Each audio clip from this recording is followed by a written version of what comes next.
Good morning, Anshuman. Am I audible?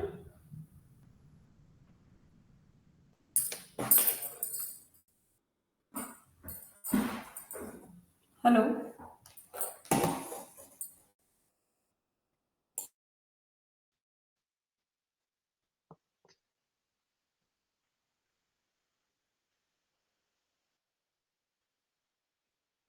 Hello. Good morning. Am I audible? Yes, yes, you are audible. Okay. Hi.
Okay, so let others join. In the meantime, we can start.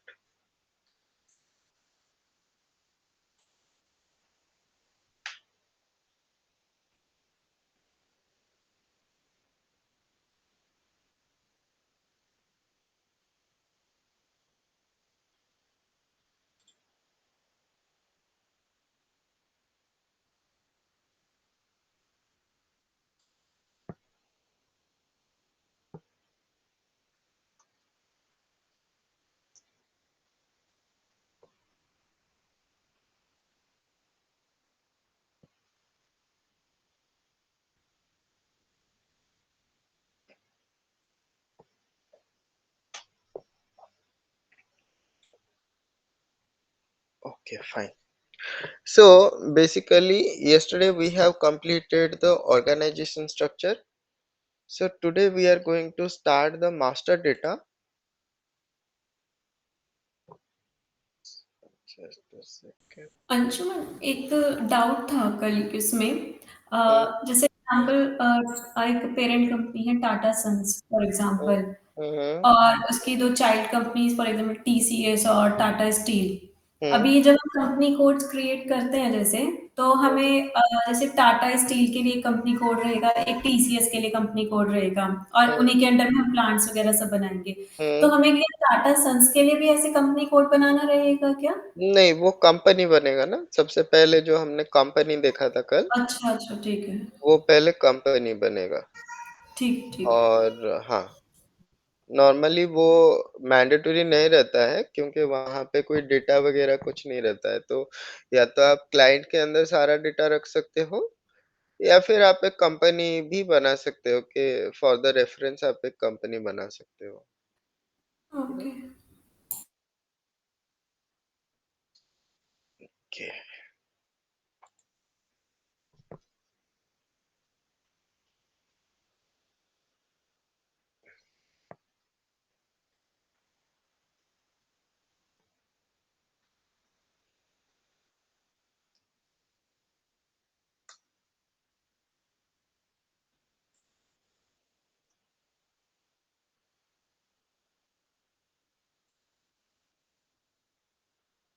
Okay. सो हम क्या देख रहे थे? MM में सबसे पहले हम data देख रहे थे, राइट? तो यहाँ पे हमने जैसे बोला था एसएपी में डेटा यहाँ पे 4 टाइप्स का होता है, ठीक है? फर्स्ट होता है organisation data,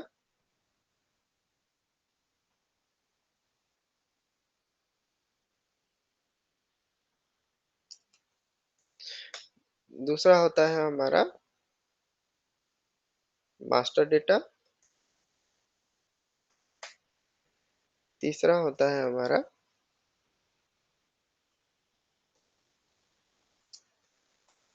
transactional data, 4th होता है हमारा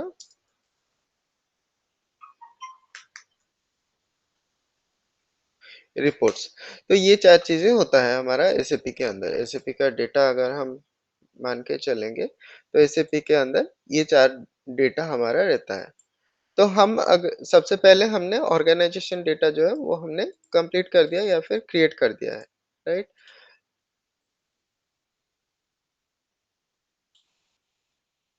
तो हमने ये डेटा जो है, ये हमने क्रिएट कर दिया है।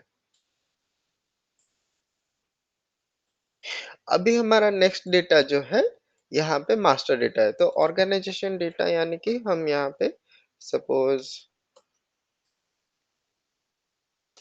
कंपनी कोड, प्लांट,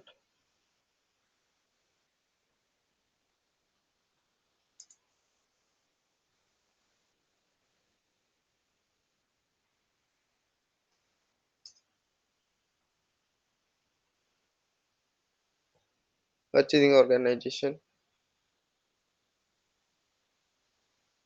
ठीक है? तो ये सारा डेटा जो है हमने ऑलरेडी बना दिया है। तो यहाँ पे कंपनी कोड एक्सक्लूड भी कर सकते हो, हमारे एमएम में कंप कंपनी कोड नहीं आता है, ठीक है? तो ये सारा डेटा जो है हमने ऑलरेडी बना के रखा है। तो अभी हमको क्या करना है? मास्टर डेटा बनाना है। मास्टर डेटा में क्या आता है? मास्टर डेटा में जैसे कि मटेरियल मास्टर, ठीक है? फिर आएगा वेंडर मास्टर या फिर हम इसको बिज़नेस पार्टनर भी बोल सकते हैं, ठीक है?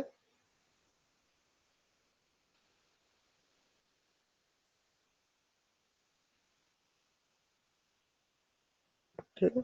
बिज़नेस पार्टनर हो गया, फिर हमारा यहाँ पे सपोज़ हमारा यहाँ पे परचेज़ इन्फो रिकॉर्ड है और उसके बाद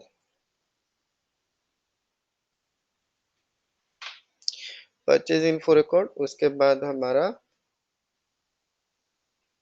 source list and then batch master और भी काफ़ी सारे हमारे मास्टर डेटा हैं, ठीक है? बैच मास्टर, सोर्स लिस्ट हमारा और भी काफ़ी सारे हमको और भी काफ़ी सारे हमको मास्टर डेटा देखने के लिए मिलेगा। तो सबसे पहले जो मैंडेटरी मास्टर डेटा है, वो है material master and business partner, ठीक है? उसके बाद जो भी हमारा रिक्वायरमेंट रहेगा, उसके हिसाब से हम जो है नेक्स्ट मास्टर डेटा हम बनाएँगे। Purchase info record, source list, batch master ये सारा चीज़ बनाएँगे। तो यहाँ पे सबसे पहले अभी हम देखेंगे मास्टर डेटा, तो मास्टर डेटा में सबसे पहले आता है मटेरियल मास्टर। तो मटेरियल मास्टर क्या है? तो मटेरियल मास्टर के रिलेटेड जो भी डेटा है, वो हम मटेरियल मास्टर के अंदर स्टोर करके रखेंगे। जैसे कि सपोज़ आपका 10 डिपार्टमेंट है या फिर 5 डिपार्टमेंट है, ठीक है?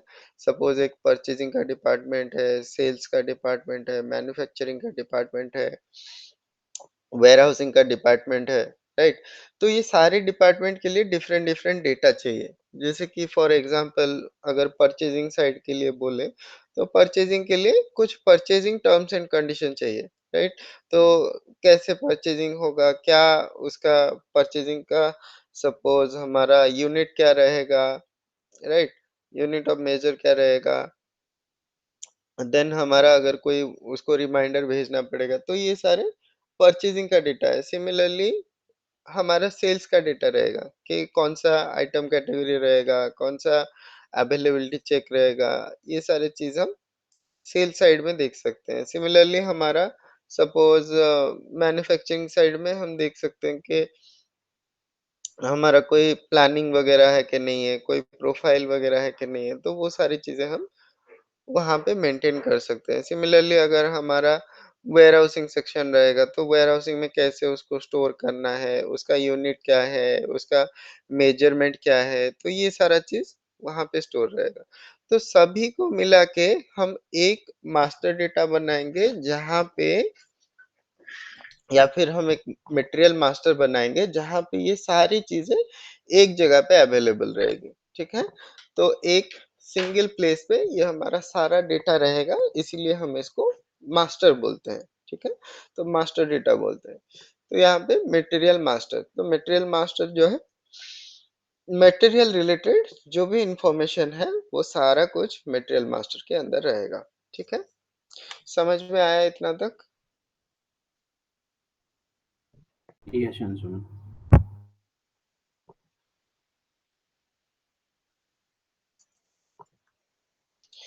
ठीक है? मटेरियल मास्टर, तो मटेरियल मास्टर में क्या है?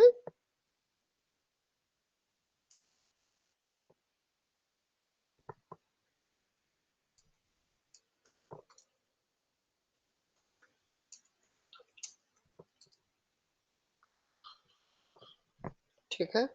यहाँ पे मटेरियल रिलेटेड जो भी इंफॉर्मेशन है, वो सारा यहाँ मटेरियल के अंदर रहेगा। तो मटेरियल मास्टर में क्या होता है,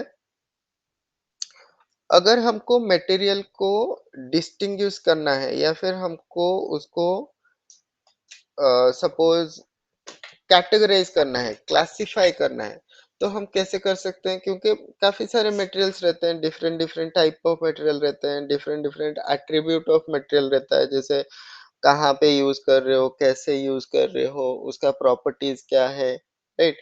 तो उसके हिसाब से हमने मटेरियल मास्टर को या फिर मटेरियल को हमने डिस्टिंग्विश किया है based on the material type. तो यहाँ पे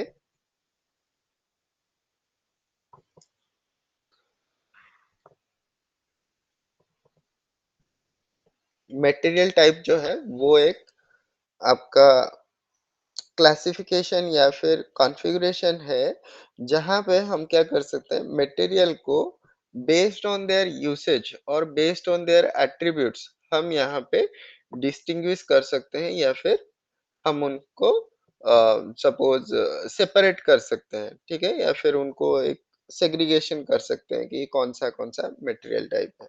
सो बेस्ड ऑन द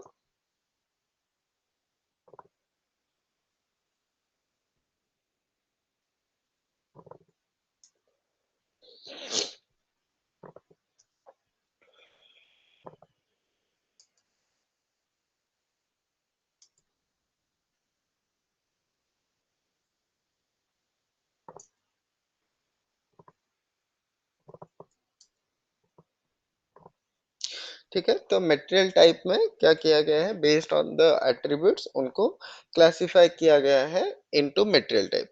तो यहाँ पे मटेरियल टाइप जो है, वो बहुत कुछ कंट्रोल करता है आपका मटेरियल मास्टर क्रिएशन, ठीक है?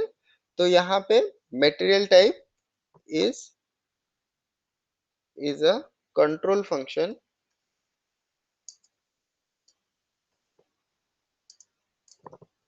for the material creation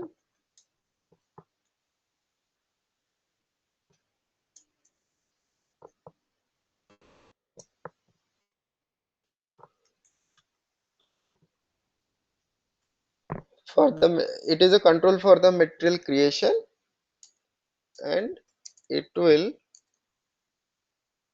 control the following, ठीक है? क्या कंट्रोल करेगा? सबसे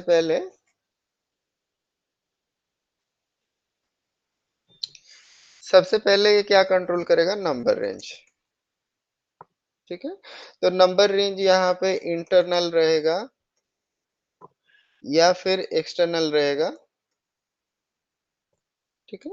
तो वो कंट्रोल करेगा इंटरनल या एक्सटर्नल, यानी कि जब आप मटेरियल क्रिएट करते हो तो बाय डिफॉल्ट सिस्टम एक नंबर जनरेट करता है या फिर आपको मैन्युअली एक नंबर देना पड़ता है, तो उसको बोलते हैं इंटरनल और एक्सटर्नल। तो इंटरनल यानी कि सिस्टम जनरेट करेगा, एक्सटर्नल यानी कि हमको देना पड़ेगा, ठीक है? So that is the number range. Next one is field selection,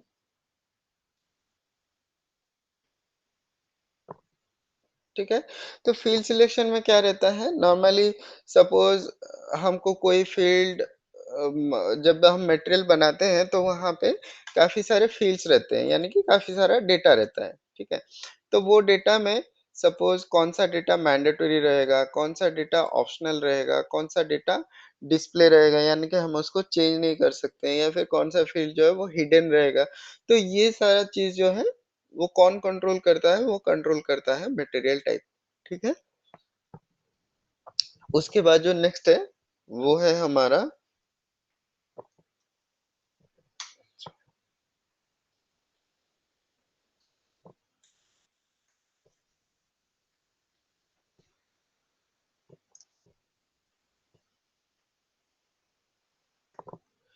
उसके बाद जो है वो है हमारा यूजर डिपार्टमेंट। यूजर डिपार्टमेंट यानी कि काफी सारे मटेरियल जो होते हैं वो किसी स्पेसिफिक डिपार्टमेंट के लिए रहते हैं, या फिर किसी स्पेसिफिक डिपार्टमेंट उनको यूज नहीं कर सकता। जैसे फॉर एन एग्जांपल अगर हम मानेंगे, जो रॉ मटेरियल रहता है, ठीक है, तो रॉ मटेरियल जो आपका रहता है, रॉ मटेरियल को कभी आप सेल नहीं कर सकते हो, या फिर रॉ मटेरियल को आप कभी मैन्युफैक्चर नहीं कर सकते हो, राइट। रॉ मटेरियल जो है उसको आप खरीदते हो एंड उसको आप यूज करते हो। ठीक है, तो अगर आप रॉ मटेरियल को खरीदोगे और बेचोगे, सपोज आप बोलोगे कि अगर मैं मैन्युफैक्चर नहीं करूंगा तो वो मटेरियल कैसे बनेगा, राइट। तो नॉर्मली अगर हम उसको मैन्युफैक्चर करते हैं तो वो ट्रेडिंग मटेरियल बन जाता है। ठीक है, तो वो यूज होगा एज ए ट्रेडिंग मटेरियल। तो जो रॉ मटेरियल है उसको हम कभी भी बनाने के लिए या फिर कभी मैन्युफैक्चर करने के लिए यूज नहीं कर सकते एंड उसको सेल नहीं कर सकते। अगर हम रॉ मटेरियल सेल करते हैं then that will be a trading material for us. ठीक है, और अगर हम उसको मैन्युफैक्चरिंग करते हैं तो वो हमारे लिए सेमी फिनिश्ड मटेरियल बन जाएगा। ठीक है, तो सेमी फिनिश्ड मटेरियल को हम यूज कर सकते हैं एज ए मैन्युफैक्चरिंग। ठीक है, तो नॉर्मली यहाँ पे यूजर डिपार्टमेंट्स होता है। तो कौन से यूजर डिपार्टमेंट कौन से मटेरियल यूज कर सकता है, कौन सा मटेरियल नहीं यूज कर सकता है, वो भी डिसाइड होता है through the material type. Okay, material type ये भी कंट्रोल करता है। नेक्स्ट रहता है वैल्यूएशन क्लास। ओके, तो कौन सा नॉर्मली जब हम क्या करते हैं, जब हम मटेरियल एक परचेज करते हैं, ठीक है, तो मटेरियल जब हम परचेज करते हैं वहां पे हम एक क्या करते हैं, उसको बुक करते हैं जीएल अकाउंट के अगेंस्ट में। ठीक है, तो जनरल लेजर यानी कि एक लेजर एंट्री रहता है। ठीक है, तो वो लेजर एंट्री करने के लिए हमको एक वैल्यूएशन क्लासेस चाहिए। ठीक है, वैल्यूएशन क्लास के अंदर हम उसको रखते हैं लेके। ठीक है, तो वो वैल्यूएशन क्लासेस कौन सा हमारा अलाउड रहेगा, या कौन सा वैल्यूएशन क्लास के अंदर हम वो मटेरियल बुक कर सकते हैं, तो ये वाला भी हमारा कंट्रोल करता है जो है मटेरियल टाइप। नेक्स्ट जो है वो है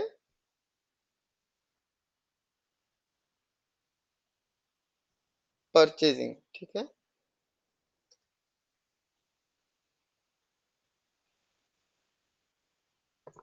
इंटरनल और एक्सटर्नल। ठीक है, तो नॉर्मली जैसा एग्जांपल दिया था कि सपोज हम रॉ मटेरियल को हम उसको सेल नहीं कर सकते हैं। ठीक है, तो सिमिलरली कुछ मटेरियल रहेगा जिसको हम बाहर से परचेज नहीं कर सकते हैं। ठीक है, तो नॉर्मली इस इन सारी चीजों के लिए क्या होता है कि हमको डिफाइन करना पड़ता है, जो मटेरियल है वो हमारा इंटरनली परचेजिंग हम कर सकते हैं या फिर एक्सटर्नली हम परचेजिंग कर सकते हैं। इंटरनली यानी अब प्लांट से प्लांट ले सकते हो या फिर मैन्युफैक्चरिंग ऑर्डर बना सकते हो, वो इंटरनल रहता है। एक्सटर्नल यानी कि अगर आप मटेरियल को क्या कर सकते हो कि बाहर से खरीद सकते हो, सपोज आपको आप वेंडर से ले सकते हो या नहीं। ठीक है, तो वो भी आपको डिपेंड करेगा based on the material type. ठीक है,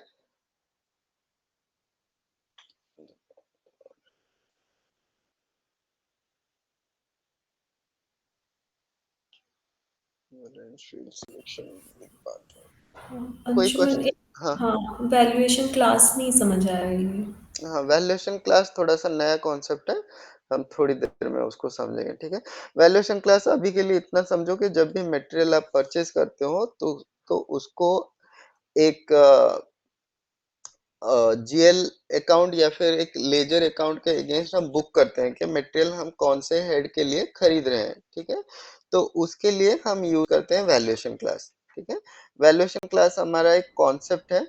ठीक है, तो उसको हम धीरे धीरे जानेंगे, अभी के लिए थोड़ा सा कंफ्यूजन हो सकता है, तो उसको हम धीरे धीरे देखेंगे। ओके, ठीक है, तो These are, valuation, yeah, sorry to interrupt you. These हाँ, are all the attributes: no range, field selection, user department, valuation class. Hmm, These comes in attributes, or these are the function? these are the attributes of your material master creation। जब आप material master create करोगे, ये सारी चीजें आपको रहेगा वहां पे कि कैसे create होता है, internal, Okay, external, got it. field selection, user department, and then last one है inventory मैनेजमेंट। ठीक है, तो इन्वेंटरी मैनेजमेंट पॉसिबल और नॉट, इसका मतलब है कि हम जो मटेरियल परचेज कर रहे हैं, सपोज जो मटेरियल हम परचेज कर रहे हैं, उसको हम स्टोर कर सकते हैं कि नहीं कर सकते हैं, वो भी डिपेंड करता है मटेरियल टाइप के अंदर। ठीक है, तो ये हमारा एक कंट्रोल फंक्शन है मटेरियल मास्टर क्रिएट करने के लिए। ठीक है, जब आप मटेरियल मास्टर क्रिएट करोगे तो मटेरियल टाइप इतना सारा चीज जो है उसको कंट्रोल करेगा। तो कैसे कंट्रोल करेगा, हम अभी स्क्रीन के ऊपर जाके हम देखेंगे। ठीक है, तो यहाँ पे नॉर्मली अगर हम जाएंगे एसपीआरओ के अंदर, एसपीआरओ रेफरेंस आईएमजी, यहाँ पे हम जाएंगे लॉजिस्टिक्स जनरल पे। लॉजिस्टिक्स जनरल पे यहाँ पे हमको मटेरियल मास्टर का नोड है। ठीक है, मटेरियल मास्टर के अंदर हमारा यहाँ पे जो है सबसे पहला है बेसिक सेटिंग्स। ओके, तो हम यहाँ पे बेसिक सेटिंग्स के अंदर जाएंगे। बेसिक सेटिंग्स पे सबसे पहला है define output format for material master. तो अगर हम यहाँ पे जाएंगे, यहाँ पे मटेरियल नंबर का लेंथ जो है 18 डिजिट दिखा रहा है। ठीक है, तो ईसीसी वर्जन में यानी कि पुराने वर्जन में मटेरियल नंबर का जो लेंथ था वो 18 डिजिट था, यानी कि हम 18 नंबर का एक मटेरियल बना सकते हैं। मतलब जब आप मटेरियल नंबर बनाओगे तो मैक्सिमम 18 डिजिट तक ले सकते हो। ठीक है, लेकिन अभी S4 HANA में अभी ये 40 डिजिट तक सपोर्ट करता है, यानी कि अगर आपको मटेरियल नंबर लेंथ 40 डिजिट का भी लेना है तो आप बना सकते हो, यहाँ पे 40 दे सकते हो एंड आप वहां पे बना सकते हो। ठीक है, ये हो गया मटेरियल नंबर लेंथ, कितना लंबा आपका मटेरियल नंबर रहना चाहिए, तो उसके हिसाब से आप प्लान कर सकते हो। ठीक है, यहाँ पे नेक्स्ट जो है, यहाँ पे अगर मटेरियल नंबर का कोई टेम्पलेट आप बनाना चाहते हो, सपोज मैं क्या करूँगा, मुझे बनाना है रॉ मटेरियल के लिए अलग नंबर रेंज बनाना है, सेमी फिनिश्ड के लिए अलग नंबर रेंज बनाना है। सपोज बोलता हूँ कि मुझे जो रॉ मटेरियल रहेगा वो मैं आरएम से शुरू करूंगा, RM 0001 0002 ऐसे करके बनाऊंगा। देन अगर मेरा सेमी फिनिश्ड रहेगा तो मैं SF 0001 0002 ऐसे करके बनाऊंगा। तो वैसा अगर आप कोई फॉर्मेट या फिर कोई टेम्पलेट देना चाहते हो तो वो यहाँ पे दे सकते हो। ठीक है, तो आपको क्या है यहाँ पे देना है कि कौन सा वाला, सपोज आपका कांस्टेंट रहेगा, कौन सा वाला आपका सपोज न्यूमेरिक रहेगा, वो आप दे सकते हो। ठीक है, यहाँ पे आप देख सकते हो यहाँ पे। ठीक है, यहाँ पे मटेरियल नंबर का आप यहाँ पे टेम्पलेट दे सकते हो, जैसे यहाँ पे 10 है और यहाँ पे मटेरियल आपने ऐसे दिया हुआ है। ठीक है, अगर आपने टेम्पलेट दे रहे हो कि ऐसे बीच में दो हमारा स्पेस रहेगा, जैसे आपका मोबाइल नंबर आता है ना, कभी भी आप मोबाइल नंबर डालते हो तो मोबाइल नंबर में सबसे पहले 91 स्पेस आपका मोबाइल नंबर रहता है, राइट? तो या फिर अगर आप लैंडलाइन नंबर कहीं पे डाल रहे हो तो पहला 4 डिजिट जो है कोड का रहता है, उसके बाद जो है आपका नंबर रहता है। तो आप अगर आप स्पेस देना चाहते हो तो ऐसे आप दे सकते हो। ये जो 2 हमने स्पेसर्स दिया है, तो अगर आप ऐसे स्पेस दोगे तो आपका ऐसे आपका मटेरियल नंबर ऐसे दिखेगा। ठीक है, तो वैसे आप रख सकते हो। ठीक है, कभी कभी वो चाहिए होता है, मोस्ट ऑफ द केसेस हम यूज़ नहीं करते हैं, तो आप वैसे दे सकते हो। नेक्स्ट यहाँ पे लीडिंग ज़ीरोज़ का एक फंक्शन है। लीडिंग ज़ीरोज़ क्या करता है, सपोज़ मैंने यहाँ पे 18 डिजिट का लेंथ लिया हुआ है और जो मैंने मटेरियल नंबर बनाया, वो सपोज़ मैंने 10 डिजिट का बनाया, ठीक है? तो 10 डिजिट यानी कि सपोज़ मैंने एक 5 एंड 9 टाइम ज़ीरोज़ करके एक मैंने नंबर रेंज बनाया, एक नंबर रेंज मैंने डिफाइन किया। तो लीडिंग ज़ीरोज़ मतलब वो टोटल 18 डिजिट आएगा। पहले का जो आपका राइट हैंड से अगर आप क्रिएट क इसको समझोगे, ओके, 1 मिनट।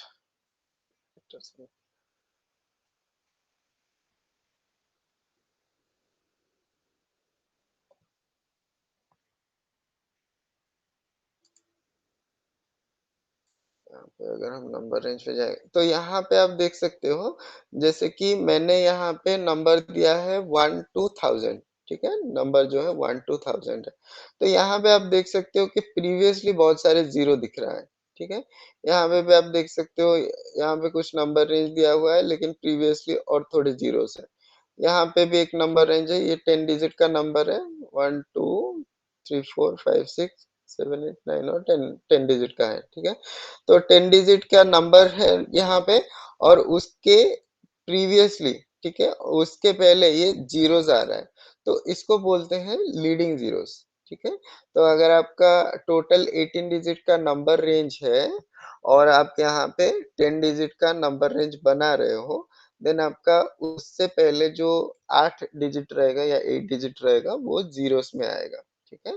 तो अगर आपका 1 डिजिट है, यहाँ पे 17 जीरो आएगा, 10 डिजिट है, 8 जीरो आएगा, उसको बोलते हैं हम लीडिंग जीरोस कॉन्सेप्ट। तो ऐसे भी अगर आपको चाहिए होगा तो वो भी आप बना सकते हो, ठीक है। तो ये हो गया हमारा नंबर रेंज, ठीक है। Output basically this is the format of material number. अगर आपको कोई फॉर्मेट बनाना है तो आप वो डाल सकते हो, ठीक है। ये दोनों इंपॉर्टेंट कॉन्सेप्ट है यहाँ पे। मटेरियल नंबर लेन जो है वो 40 डिजिट अभी एस/4HANA में हो गया है। तो ये हो सकता है कि आपको इंटरव्यू में इसका क्वेश्चन आए कि what is the difference between or what are the additions in S/4HANA in the material master or in the MM side. So question आ सकता है। तो सबसे पहला जो चेंज है वो यही है कि मटेरियल नंबर का लेंथ जो है उसको इंक्रीज किया गया है, ठीक है। तो अभी हम नेक्स्ट जाते हैं, define attributes for material type. Okay, यहाँ पे हम अगर इसको एक्सपैंड करेंगे तो यहाँ पे काफी सारा मटेरियल टाइप आपको दिख रहा होगा, ठीक है। तो बाय डिफॉल्ट कुछ स्टैंडर्ड मटेरियल टाइप है, क्योंकि ये हमारा ऑनलाइन सर्वर है तो यहाँ पे काफी सारे मटेरियल्स बनाया हुआ है। तो यहाँ पे मोस्टली स्टैंडर्ड मटेरियल टाइप कौन सा होता है जो हम यूज करते हैं, कभी कभी एबीएफ भी यूज होता है लेकिन मोस्टली ये नहीं रहता है, ठीक है। जो मटेरियल टाइप बता रहा हूँ उसको नोट डाउन कर सकते हो, वो मोस्टली उतना टाइप का मटेरियल जो है हम यूज करते हैं, ठीक है। सबसे पहले यहाँ पे DIEN है, सर्विस टाइप ऑफ मटेरियल के लिए DIEN यूज करते हैं। देन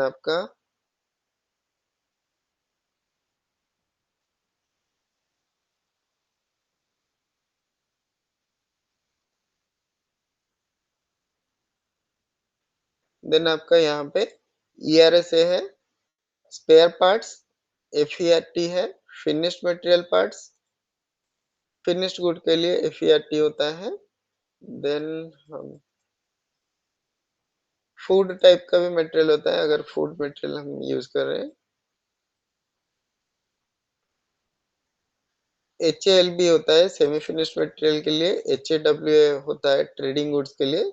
ट्रेडिंग गुड्स यानी कि जिसको हम सिर्फ खरीद के बेचते हैं, हमको वहाँ पे मैन्युफैक्चर करने की जरूरत नहीं है, खरीदते हैं और बेचते हैं। जैसे कि आपका सुपरमार्ट का अगर आप एग्जांपल लोगे, रिलायंस स्मार्ट, या फिर जो आपका सपोज दूसरा कोई सुपरमार्ट है, सपोज बिग बाजार है, तो बिग बाजार कोई प्रोडक्ट मैन्युफैक्चर नहीं करता है, वो मैन्युफैक्चरर से बाय करता है एंड कस्टमर्स को सेल करता है, तो वो ट्रेडिंग गुड्स है। जो भी चीज़ें आप देख रहे हो एफएमसीजी के आइटम्स है, तो वो सारे ट्रेडिंग गुड्स हैं, ठीक है? और यहाँ पे एचईआरएस जो है वो मैन्युफैक्चरर पार्ट है, ठीक है? तो जो भी आप मैन्युफैक्चर करना चाहते हो, वो पार्ट है, ठीक है? इसको छोड़ के भी काफ़ी सारे मटेरियल्स हैं, but mostly these are the important things, okay? Next one is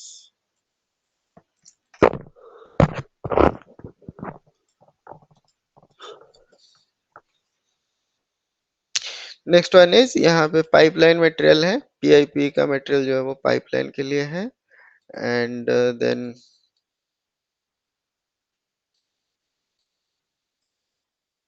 यहाँ पे आरओएच मटेरियल जो है, ये एक रॉ मटेरियल के लिए स्टैंडर्ड मटेरियल टाइप है, ठीक है?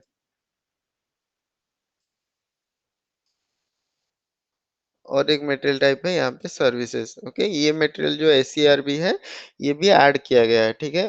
पहले सिर्फ डीआईईएन टाइप ऑफ मटेरियल हम यूज करते हैं सर्विसेज के लिए, अभी एसईआरबी टाइप का प्रोडक्ट भी हम यूज करते हैं सर्विसेज के लिए, ठीक है? तो ये एस4HANA में और एक एडिशन हुआ है, ठीक है? तो ये सारे जो है ये हमारा और एक दो मटेरियल है,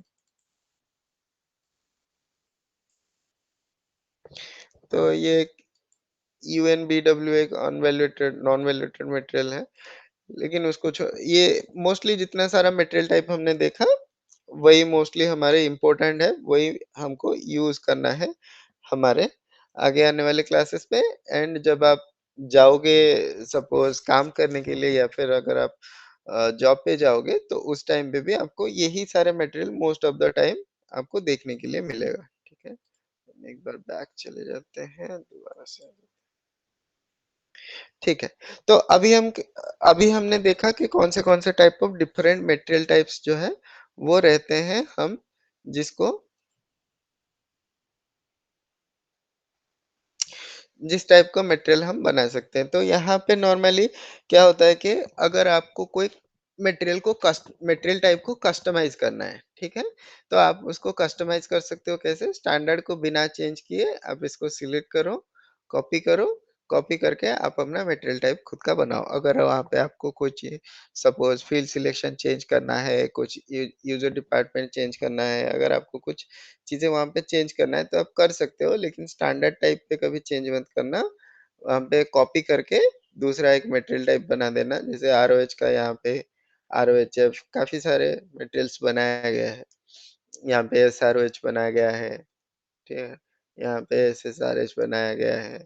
तो आप वैसे भी बना सकते हो, कोई भी यहाँ पे मटेरियल टाइप लेके बना सकते हो। तो उसको आप कॉन्फ़िगर कर सकते हो। कैसे कॉन्फ़िगर करना है? तो सपोज़ हम यहाँ पे रॉ मटेरियल को सिलेक्ट करते हैं, आरओएच, डिटेल्स पे जाते हैं, ठीक है? तो यहाँ पे जो है, सबसे पहले आप देख सकते हो यहाँ पे मटेरियल टाइप है, मटेरियल टाइप का डिस्क्रिप्शन है। तो सबसे पहला कंट्रोल फंक्शन हमने क्या बोला था कि ये ओके, नंबर रेंज बाद में आएगा, ठीक है? तो यहाँ पे सबसे पहले क्या आता है फ़ील्ड सिलेक्शन, ठीक है?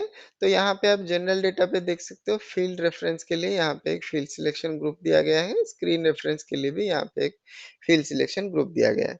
तो इसके हिसाब से ये जो स्क्रीन सिलेक्शन रहेगा और जो फ़ील्ड सिलेक्शन रहेगा, स्क्रीन सिलेक्शन यानी कि कौन-सा स्क्रीन किसके बाद आएगा, ठीक है? वो भी ये हमारा डिफ़ाइन करेगा, ये जो हमारा फ़ील्ड सिलेक्शन की है। एंड यहाँ पे फ़ील्ड सिलेक्शन भी आरओएच का जो फ़ील्ड सिलेक्शन या फिर फ़ील्ड रेफ़रेंस रहेगा, उसी के हिसाब से हमारा फ़ील्ड्स जनरेट होगा। तो वो हम नेक्स्ट में देखेंगे कि कैसे हम उसको फ़ील्ड रेफ़रेंस चेंज कर सकते हैं, ठीक है? सबसे पहले हो गया फ़ील्ड रेफ़रेंस। दूसरा हमने क्या देखा था कि कौन-सा यूज़र डिपार्टमेंट्स अलाउड रहेगा। तो यहाँ पे आप देख सकते हो, यहाँ पे यूज़र डिपार्टमेंट्स है। तो क्योंकि ये रॉ मटेरियल है, यहाँ पे आप देख सकते हो प्रोडक्शन जो है उसको एलिमिनेट किया गया है, क्योंकि ये मटेरियल जो है हम उसको प्रोड्यूस नहीं कर सकते हैं। नॉर्मली ये वर्क शेड्यूलिंग भी नहीं रहता है, किसी ने इसको एक्टिवेट शायद सिलेक्ट किया होगा। नॉर्मली वर्क शेड्यूलिंग भी यहाँ पे नहीं रहता है। वर्क शेड्यूलिंग, प्रोडक्शन, देन आपका यहाँ पे सेल्स,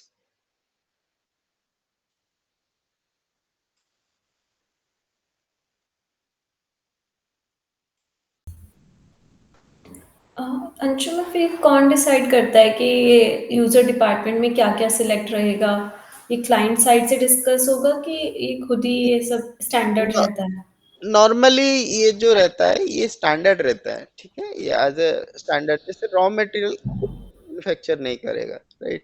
तो उसके लिए हमको मैन्युफैक्चरिंग नहीं चाहिए। अगर हमको मैन्युफैक्चरिंग नहीं चाहिए देन हमको ये वर्क शेड्यूलिंग वगैरह हमको नहीं चाहिए, प्रोडक्शन वगैरह नहीं चाहिए, ये स्टैंडर्ड है, ठीक है? तो रॉ मटेरियल जिसको हम as a raw material use करेंगे उसको मैन्युफैक्चर नहीं करेंगे, उसको सेल नहीं कर सकते। रॉ मटेरियल्स हम किसी को सेल नहीं कर सकते हैं। रॉ मटेरियल अगर आपको देना है तो किसी को आप सप्लाई कर सकते हो as a company, as a business आप उसको सपोज़ इश्यू कर सकते हो या फिर किसी को दे सकते हो कोई मटेरियल बनाने के लिए, लेकिन आप उसको सेल नहीं कर सकते हो। अगर आप सेल करोगे, अगर आप सपोज़ एग्ज़ाम्पल के हिसाब से देखते हैं कि सपोज़ क्या होता है कि अम जो रॉ मटेरियल, सपोज़ आप क्या बना रहे हो, आप एक मोबाइल फ़ोन बना रहे हो, ठीक है? तो मोबाइल फ़ोन बनाने के लिए आपको क्या चाहिए? रॉ मटेरियल चाहिए। क्या रॉ मटेरियल चाहिए? उसके लिए सपोज़ एक प्लास्टिक का आइटम या फिर एबीएस का आइटम चाहिए, ठीक है? तो वो एबीएस मटेरियल या फिर प्लास्टिक मटेरियल जो हो गया, वो आपके लिए, यानी कि सपोज़ हम सैमसंग की कंपनी को मानते हैं, तो सैमसंग की कंपनी जो होता है, सैमसंग कंपनी के लिए जो एबीएस मटेरियल या प्लास्टिक मटेरियल है, वो उसके लिए रॉ मटेरियल है, तो वो रॉ मटेरियल को किसी को बेच नहीं सकता है, ठीक है? रॉ मटेरियल सेल नहीं होता है, ठीक है? लेकिन वही अगर सेम मटेरियल को हम देखेंगे जो उसका सप्लायर कंपनी है, तो कोई कंपनी उसको सपोज़ XYZ कंपनी उसको वो रॉ मटेरियल बेचता है, करेक्ट? तो वो मटेरियल उस कंपनी के लिए रॉ मटेरियल नहीं बनेगा, वो बनेगा उसके लिए एज़ अ ट्रेडिंग मटेरियल, क्योंकि वो उसको सेल कर रहा है, ठीक है? या फिर वो उसके लिए सेमी फिनिश्ड मटेरियल बन सकता है, फिनिश्ड मटेरियल बन सकता है। सपोज़ वो जो एबीएस मटेरियल है वो किसी दूसरे मटेरियल से बना रहा होगा, ठीक है? तो वो हो सकता है कि उसके लिए फिनिश्ड प्रोडक्ट हो या ट्रेडिंग गुड्स हो या कुछ अलग सा प्रोडक्ट हो, लेकिन वो रॉ मटेरियल नहीं रहेगा, क्योंकि वो उसको मैन्युफैक्चरिंग के लिए यूज़ नहीं करता है, वो उसको सेल करने के लिए यूज़ करता है, ठीक है? तो company to company, business to business वो वैरी करेगा, लेकिन ये सारी चीज़ जो है वो स्टैंडर्ड रहता है, ठीक है?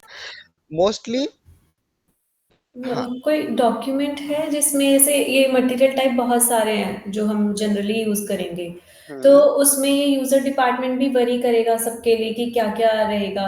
तो कोई हुँ। डॉक्यूमेंट ऐसा है जिसे हम रेफ़र कर सकते हो कि इस मटेरियल टाइप के लिए ये यूज़र डिपार्टमेंट्स रहेंगे? नहीं, वैसा नहीं रहता है। आपको वो देखना पड़ता है जो स्टैंडर्ड मटेरियल टाइप है, जो भी स्टैंडर्ड्स है, स्टैंडर्ड पे जाके देखना पड़ता है। मोस्टली यही डिफ़रेंस रहता है एक रॉ मटेरियल के लिए और नॉर्मली दूसरा एक रहेगा, सपोज़ फिनिश्ड प्रोडक्ट अगर हमारा रहेगा, तो फिनिश्ड प्रोडक्ट को हम बाहर से परचेज़ मोस्टली नहीं करते हैं, ठीक है? तो उसके लिए एक्सटर्नल परचेज़िंग हम उसको बंद करके रखते हैं, ठीक है? तो वैसा रहता है। नॉर्मली हम वो भी कोई डॉक्यूमेंट वगैरह नहीं है कि कौन-सा स्टैंडर्ड रहेगा, कौन-सा नहीं रहेगा। लेकिन यहाँ पे आप जो स्टैंडर्ड है, वो आप चेक कर सकते हो कि क्या स्टैंडर्ड है। ठीक है? Okay, okay. और ये फिर एमएम कंसल्टेंट्स के वर्क के अंडर आएगा ना ये मटेरियल्स क्रिएट करना, material type and all? Normally हम जब रियल टाइम सिस्टम के अंदर जाते हैं, तो हमको कभी भी मटेरियल क्रिएट करना नहीं रहता है। हमको क्या करना है, मोस्टली वो काम रहता है, या तो अगर आपका डेटा गवर्नेंस का टीम है, मास्टर डेटा का टीम है, तो मास्टर डेटा टीम ये बनाता है या फिर उसको देखता है। हमको बस वहाँ पे चेक करना रहता है कि मटेरियल में कोई एरर वगैरह या फिर कुछ आता है, तो हमको वो चेक करना रहता है, ठीक है? तो मोस्टली हम कभी मटेरियल मास्टर क्रिएट नहीं करते हैं, लेकिन अगर कभी होता है कि टेस्टिंग पर्पज़ के लिए आपको बनाना है, क्या होता है कि सपोज़ हम एक इम्प्लीमेंटेशन प्रोजेक्ट में जाते हैं, ठीक है? इम्प्लीमेंटेशन प्रोजेक्ट में वहाँ पे तो कोई मटेरियल वगैरह बना नहीं होगा, हम फ्रॉम द स्क्रैच बना रहे हैं, राइट?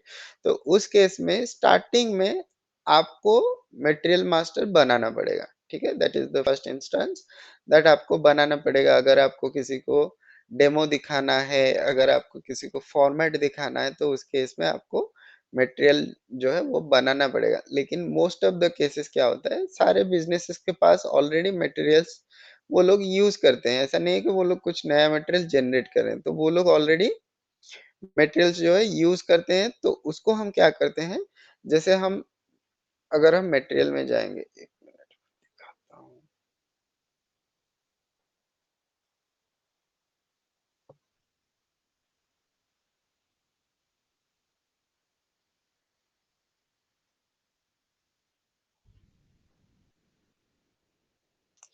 सपोज़ ये मेरा एक मटेरियल है, ठीक है?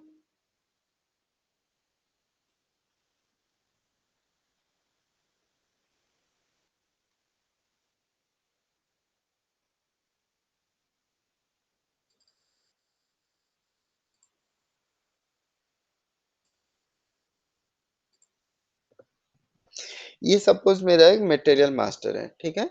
यहाँ पे काफ़ी सारे व्यूज़ जो है वो बनाया गया है डिपार्टमेंट वाइज़, ठीक है? Basic data 1, basic data 2, sales organization 1, 2, general data.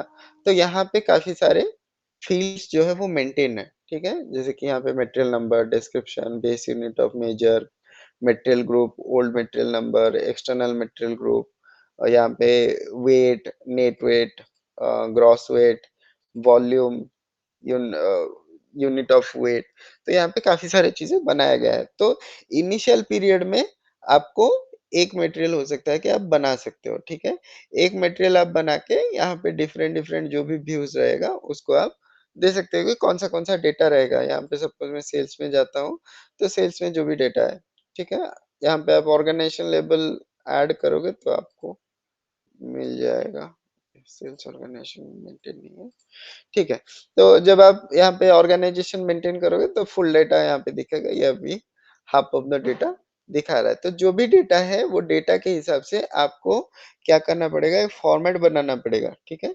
एक फॉर्मेट बना के आपको वो एंड यूज़र को देना पड़ेगा कि हमको ये सारे डेटा चाहिए कि बेस यूनिट ऑफ मेजर क्या है, मटेरियल ग्रुप क्या है, कुछ कॉन्सेप्ट्स नए होंगे या फिर बाकी सारी चीज़ें जो हैं वो ऑलरेडी अवेलेबल रहेंगी। तो वो सारा डेटा जो है वो एक्सेल फॉर्मेट में या कोई टेबुलेटेड फॉर्मेट में आएगा, उसको मास्टर डेटा टीम जो है उसको अपलोड करेगा, ठीक है? नॉर्मली ये सारी चीज़ें अपलोड होती हैं, अगर हमको मटेरियल मास्टर चाहिए या फिर वेंडर या सप्लायर चाहिए, तो वो सारा डेटा जो है वो अपलोड होता है, ना कि क्रिएट होता है। कभी हम मैनुअली बैठ के उसको क्रिएट नहीं करते हैं, ठीक है? मोस्ट ऑफ द टाइम यही रहता है। लेकिन अगर कभी क्या होता है कि सपोज़ आप सपोर्ट प्रोजेक्ट में काम कर रहे हो, कभी आपको एक नया मटेरियल जो है वो मेंटेन करना पड़े, तो आप वो कर सकते हो। लेकिन इन जनरल सिनेरियो हम कभी मटेरियल मास्टर या फिर वेंडर मास्टर या फिर बिज़नेस पार्टनर हम कभी स्क्रैच से क्रिएट नहीं करते हैं, मैनुअली बैठ के क्रिएट नहीं करते हैं। तो वो डेटा जो है वो ऑटोमैटिकली अपलोड होता है।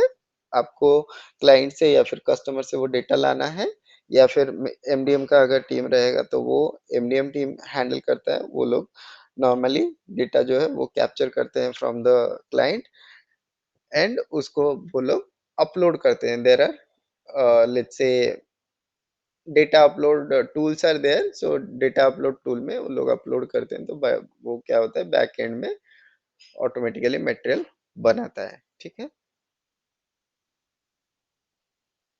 समझ में आया? हाँ, कुछ-कुछ मतलब थोड़ा-सा कन्फ्यूज़िंग था बात। हाँ, कोई नहीं, आगे जाके हम धीरे-धीरे उसको समझेंगे, आपको समझ में आ जाएगा। अभी देखो ये प्रोजेक्ट रिलेटेड टॉपिक है, अभी अगर मैं आपको बताऊँगा तो आपको समझ में नहीं आएगा। जब हम एक बार कंप्लीट करते हैं, फिर आपको एसएपी के ऊपर पहले आपको पता चल जाएगा एसएपी कैसे काम करता है, फिर उसके बाद हम देखेंगे कि प्रोजेक्ट्स कैसे काम करता है, प्रोजेक्ट्स पे आपको क्या-क्या चीज़ें करना पड़ता है। ठीक है? ओके। ओके, तो नॉर्मली ये हमारा हो गया यूजर डिपार्टमेंट। आपके मटेरियल टाइप के हिसाब से आपका कौन सा यूजर डिपार्टमेंट यहाँ पे सिलेक्टेड रहेगा। ठीक है, ये हो गया। नेक्स्ट हमने क्या देखा था कि परचेज ऑर्डर्स एक्सटर्नल या इंटरनल होगा, वो हम भी डिसाइड करते हैं मटेरियल टाइप पे। तो यहाँ पे आप देख सकते हो इंटरनल और एक्सटर्नल परचेज ऑर्डर। यहाँ पे आप देख सकते हो एक्सटर्नल परचेज ऑर्डर पे 2 दिया गया है। 2 यानी कि external purchase orders are allowed. यहाँ पे देख सकते हो external purchase orders are allowed. 1 यानी कि external purchase orders are allowed but warning will be issued. 0 मतलब एक्सटर्नल परचेज ऑर्डर अलाउ नहीं है। ठीक है? तो यहाँ पे किसी ने इसको चेंज किया है इंटरनल परचेज ऑर्डर को, तो मोस्टली इंटरनल परचेज ऑर्डर जो है रॉ मटेरियल के लिए वो 0 पे रहता है। ठीक है? तो यहाँ पे 2 एंड 0 यानी कि इंटरनल परचेज ऑर्डर नहीं बनेगा, ओनली एक्सटर्नल परचेज ऑर्डर बनेगा। यानी कि आप बाहर से परचेज कर सकते हो, आप इसके लिए इंटरनल परचेज ऑर्डर नहीं बना सकते हो। ठीक है? इंटरनल परचेज ऑर्डर यानी कि आप प्रोडक्शन ऑर्डर वगैरह जो बनता है वो आप नहीं बना सकते हो। ठीक है? That is the thing. Then यहाँ पे अगर हम नीचे जाएँगे, यहाँ पे और एक चीज़ है, प्राइस कंट्रोल भी ये करता है। तो 2 टाइप का प्राइस रहता है, एक स्टैंडर्ड प्राइस, एक मूविंग एवरेज प्राइस। हम आगे आने वाले क्लासेस पे जानेंगे, जब मटेरियल मास्टर बनाएँगे, उस टाइम पे हम जानेंगे कि मटेरियल मास्टर में क्या होता है, ठीक है? Moving average price and standard price क्या होता है वो देखिए। नेक्स्ट यहाँ पे आप देख सकते हो, जो अकाउंट कैटेगरी रेफरेंस है, मोस्टली ये अकाउंट कैटेगरी रेफरेंस जो है वो वैल्यूएशन क्लास को कंट्रोल करता है।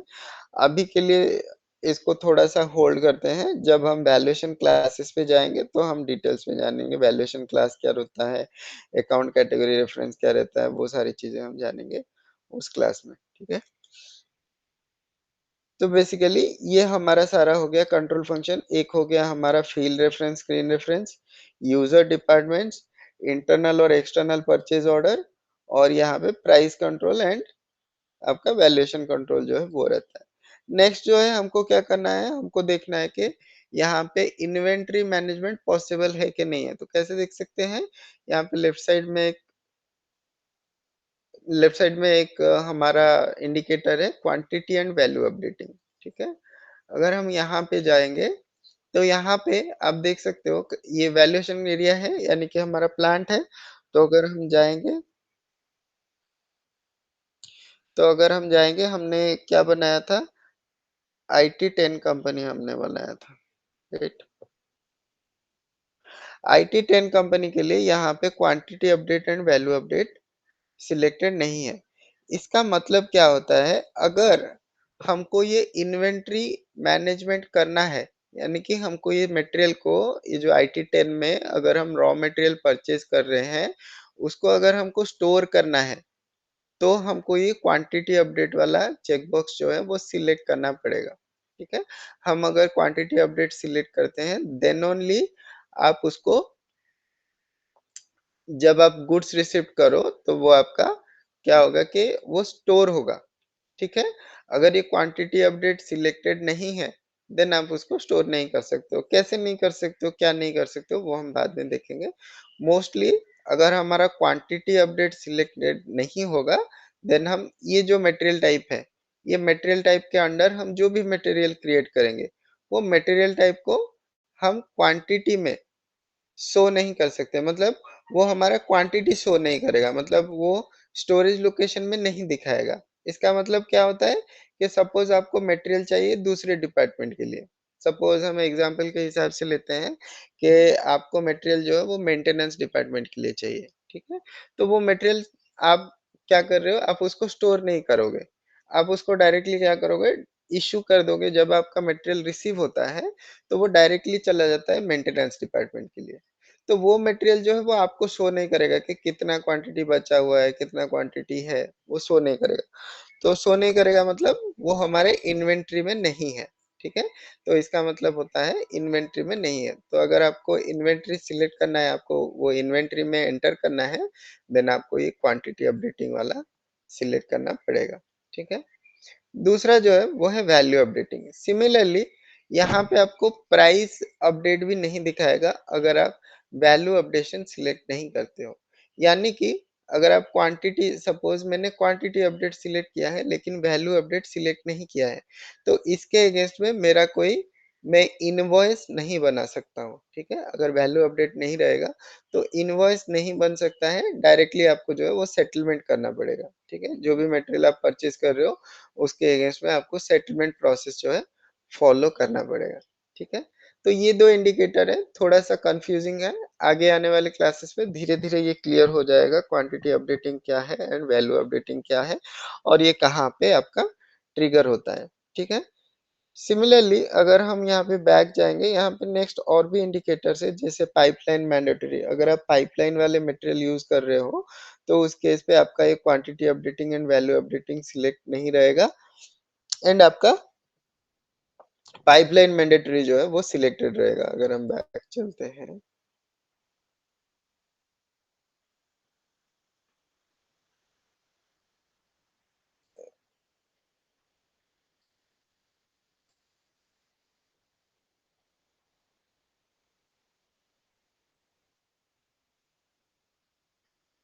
यहाँ पे अगर हम पाइपलाइन को सिलेक्ट करके क्वांटिटी एंड वैल्यू अपडेटिंग में जाते हैं, तो यहाँ पे आप देख सकते हो सारे प्लांट्स के अगेंस्ट में quantity updating and value updating selected नहीं है एंड पाइपलाइन मैंडेटरी है। इसका मतलब क्या है कि हम कभी भी जीआर नहीं कर मतलब गुड्स रिसिप्ट हम कभी भी पाइपलाइन मटेरियल के लिए नहीं करते हैं, राइट। तो जब भी हमने प्रोसेस देखा था, क्या देखा था, डायरेक्टली गुड्स इश्यू करेंगे एंड हम उसको सेटलमेंट करेंगे। कोई भी इनवॉइसिंग का प्रोसेस नहीं है या फिर जीआर का प्रोसेस नहीं है। हम उसको स्टोर भी नहीं करेंगे और हम उसके अगेंस्ट में इनवॉइस नहीं करेंगे, डायरेक्टली सेटलमेंट होगा। तो उसके लिए यहाँ पे quantity updating and value updating selected नहीं है। तो आप इस मटेरियल के अगेंस्ट में अगर कोई भी पाइपलाइन टाइप ऑफ मटेरियल आप बना रहे हो, तो उसके लिए आप जीआर नहीं कर सकते हो। उसका मतलब यही है। और उसके अगेंस्ट में आप इनवॉइस भी बुक नहीं कर सकते हो, ठीक है। वो सेटलमेंट प्रोसेस में जाता है, goods issue and settlement process पे जाता है, ठीक है। तो आपका काम ये रहेगा, आप हर मटेरियल टाइप के अंदर जाओ और हर मटेरियल टाइप पे देखो क्या-क्या सिलेक्शंस है वहाँ पे, ठीक है।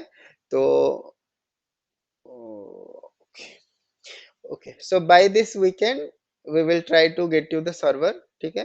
किसी के पास सर्वर ऑलरेडी अवेलेबल है? Yes, no? नो। No. तो हम बाय दिस वीकेंड मतलब सैटरडे संडे तक हम ट्राई करते हैं इसको सर्वर आपके लिए मैनेज करने के लिए। तो सर्वर के बाद आप ये सारी चीजें एक बार जाके उसके अंदर देखो, ठीक है। उसके अंदर जाके देखो कि क्या क्या यहाँ पे मटेरियल टाइप है। बेसिकली यहाँ पे स्टैंडर्ड ऑनलाइन सर्वर पे हम चेक नहीं कर सकते हैं, ठीक है। अगर आपको स्टैंडर्ड चेक करना है देन आप ऑफलाइन सर्वर के अंदर जाके चेक कर सकते हो। ऑफलाइन सर्वर में आपका जो एसएपी का स्टैंडर्ड है वो स्टैंडर्ड मेंटेन रहता है। बाद में अगर आपको कोई भी मॉडिफिकेशन कोई भी चेंजेस करना रहता है आप चेंज कर सकते हो, ठीक है। लेकिन जो बाय डिफॉल्ट है वो आपको ऑफलाइन सर्वर में मिलेगा क्योंकि वो अनयूज्ड सर्वर रहता है। वो अनयूज्ड सर्वर में जो भी चीजें एसएपी के तरफ से आता है वहीं पे मिलता है। या तो फिर आप और एक काम कर सकते हो, अगर आपके पास एसएपी लर्निंग हब का एक्सेस है, ठीक है। अगर आपके पास एसएपी लर्निंग हब का एक्सेस है देन आप वहां पे जाके सर्वर्स, काफी सारे सर्वर्स रहते हैं, वहां पे जाके स्टैंडर्ड देख सकते हो, ठीक है। ये दो चीजें हैं जहाँ पे आप स्टैंडर्ड देख सकते हो, क्योंकि आप यहाँ पे देख सकते हो काफी सारे चीजें जो है वो मॉडिफाई किया हुआ है, ठीक है। काफी सारे मटेरियल टाइप बनाया हुआ है, काफी सारे चीजों को मॉडिफाई किया हुआ है। जो यूजर्स यूज करते हैं वो उसको मॉडिफाई कर देते हैं, ठीक है। तो नॉर्मली नहीं करना होता है, लेकिन यहाँ पे प्रैक्टिस सिस्टम में हर कोई मॉडिफाई करता रहता है, ठीक है। तो वो आपको देखना है एक बार, ठीक है। Sorry to interrupt you. How many types are there? वैसा कोई ये नहीं है। बहुत सारे टाइप ऑफ मटेरियल्स है। मैं जो मेजर्स है वो मैंने बता दिया। उसको छोड़ के भी काफी सारे मटेरियल टाइप्स हैं। जैसे यहाँ पे वेस्ट टाइप ऑफ मटेरियल एक है एबीएफ का, ठीक है। So it's only depend on the industry. Industry. हाँ, करेक्ट। इंडस्ट्री के ऊपर नहीं, ये मटेरियल टाइप जो है वो कांस्टेंट रहता है। कितना है वो कोई भी काउंट नहीं किया। तो मोस्टली जो है काफी सारे मतलब इम्पोर्टेंट जो है जो मोस्टली यूज होते हैं, ठीक है।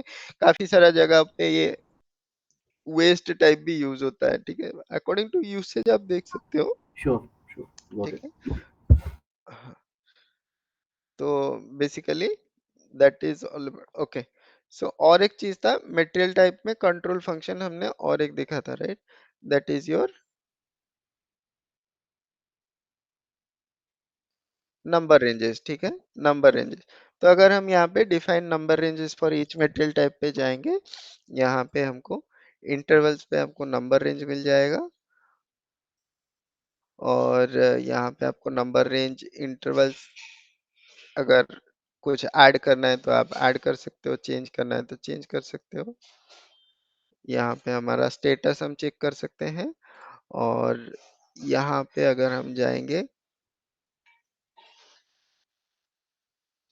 यहाँ पे अगर हम जाएंगे तो यहाँ पे आपको काफी सारे ग्रुप्स दिख रहा है, ठीक है।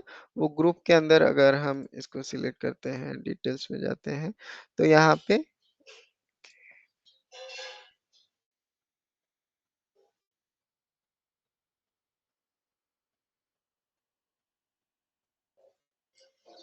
यहाँ पे जैसे कि ये 55 ग्रुप है, ठीक है? तो अगर हम इसको सिलेक्ट करते हैं, एडिट में जाते हैं, तो यहाँ पे 55 का नंबर रेंज है, वो नंबर रेंज यहाँ पे असाइन किया गया है, ठीक है? सिमिलरली यहाँ पे अगर हम बैक जाएँगे तो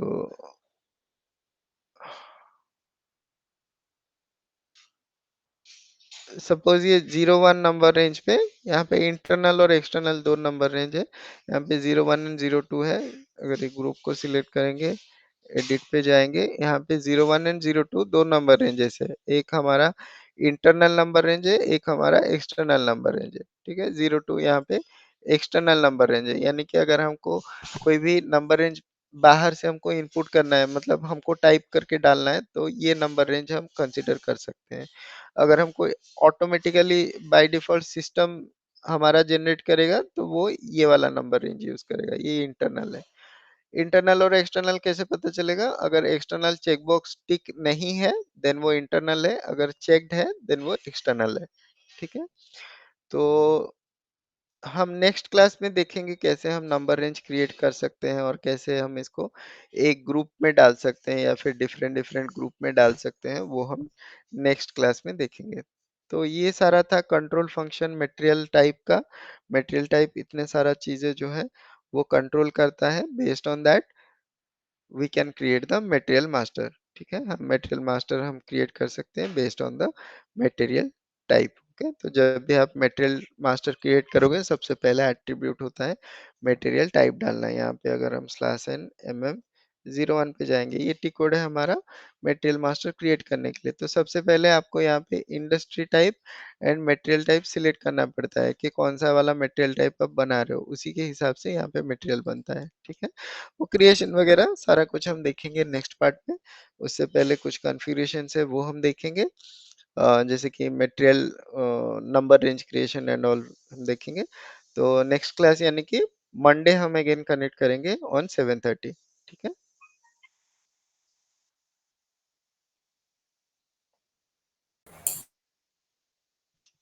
Okay everyone? Yes, sir. Yes. Okay then, bye everyone. We'll connect again on Monday. Bye.